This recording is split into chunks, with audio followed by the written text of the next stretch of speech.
তোমরা তো আম সত্ত্ব অনেকেই খেয়েছো, কবে কি কাঁঠাল সত্ত্ব খেয়েছো? যদি না খেয়ে থাকো তবে অবশ্যই ভিডিওটা দেখো আর এরকম কাঁঠাল সত্ত্ব বানাও। আশা করি তোমাদের সবার খুব ভালো লাগবে। তো চলো শুরু করি আজকের রেসিপি, কাঁঠাল সত্ত্ব। নমস্কার বন্ধুরা, শিলা ফ্রি কুকিং ক্লাস সবাইকে অনেক অনেক স্বাগত। তোমরা সবাই আম সত্ত্ব অনেক খেয়েছো। তো তো কবে কাঁঠাল শক্ত খেয়েছো? যদি না খেয়ে থাকো তবে একবার কাঁঠাল সত্ত্ব খাও। আজকে আমার রেসিপি কাঁঠাল সত্ত্ব। তার জন্য আমি কিছু কাঁঠাল এখানে আমি মঞ্জি ছাড়িয়ে নিয়েছি। আর এই কাঁঠালগুলো অনেক দিন থেকে গেলে যে পেকে যায়, বেশি পেকে গেলে খেতে চায় না, আমি ওই কাঁঠাল দিয়ে করছি। যে কোনো কাঁঠাল দিয়ে করা যায়, আমি একটু বেশি পেকে গেছে কাঁঠালটা, এই দিয়ে করছি। এটা আমি এখানে একটা গ্রাইন্ডিং জারে নিয়েছি। আমি ভালো করে গ্রাইন্ডিং করে ছেঁকে নেব।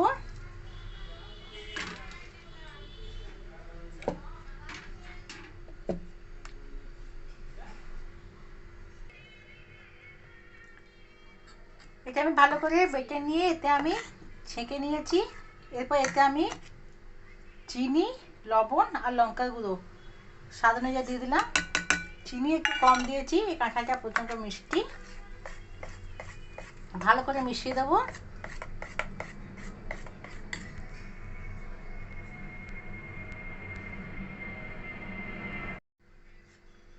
এরপর এই যে তেঁতুলের মাড় রেখেছিলাম, তেঁতুলের মাড়টা দিয়ে দেবো। আমি যখন কাঁঠালটা গ্রাইন্ডিং করলাম তখন একটু আমি জল মেশাইনি, খালি তেঁতুলের মাড় একটু দিলে টক মিষ্টি ঝাল স্বাদটা ভালো হবে। তাই জন্য আমি এখানে তেঁতুল যখন যেটুকু দোলার জন্য যেটুকু জল দরকার সেইটুকু জলের আমি ব্যবহার করেছি। এরপর এই মিশ্রণটাকে আমি কড়াইয়ের মধ্যে দিয়ে দেবো। এটাকে আমি 3 থেকে 4 মিনিট একটু গাঢ় করে নেবো। ওই জলটা মেশালাম তাই জন্য একটু গাঢ় করবো, আর রান্না করে নিলে অনেক দিন সংরক্ষণ হয়ে থাকবে। এর মধ্যে আমি 1 চামচ ভিনেগার অ্যাড করলাম। ভিনেগার দিলে আমসত্ত্বটা অনেক দিন সংরক্ষণ যখন করা হয় খুব ভালো থাকে। এরপরে 3 থেকে 4 মিনিট ভালো করে আমি ফুটিয়ে নেব।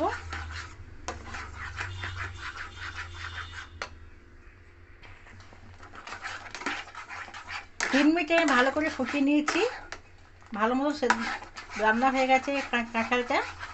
এরপর আমি যে থালায় সেট করবো সে থালায় তেল দিয়ে নিয়েছি, আর তেলটা ভালো করে চারিদিকে লাগিয়ে দেবো। এরপর কাঁঠালটা আমি এর মধ্যে ঢেলে দেবো। থালায় আমি তেল লাগিয়ে এখানে ঢেলে দিয়েছি। এরপর এটা আমি রোদে নিয়ে রেখে দেবো।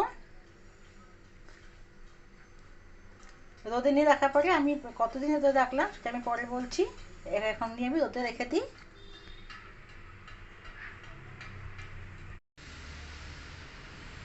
তো আমসত্ত্বটা আমি 3 দিন পরে দেখাচ্ছি। 3 দিন পরে দেখো কি সুন্দর শুকিয়ে গেছে। এবার এটা আমি কেটে নেবো। কি সুন্দর শুকিয়েছে দেখো। সরি, আমি আমসত্ত্ব বললাম, কাঁঠাল শক্ত।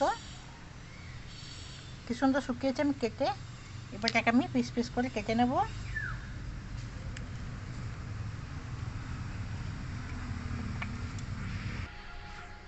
সব পিস পিস করে কেটে নিয়েছি এরকম করে।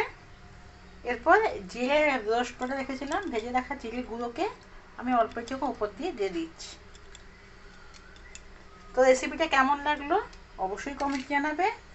ভালো লাগলে একটা লাইক করবে, শেয়ার করবে, আর এরকম নিত্য নতুন রেসিপি আপডেট পাওয়ার জন্য আমার চ্যানেলটিকে সাবস্ক্রাইব করে দেবে। ভালো থাকবে, সুস্থ থাকবে। তাকে আবার কোনো রেসিপি দেখা হয়ে যাবে। ধন্যবাদ।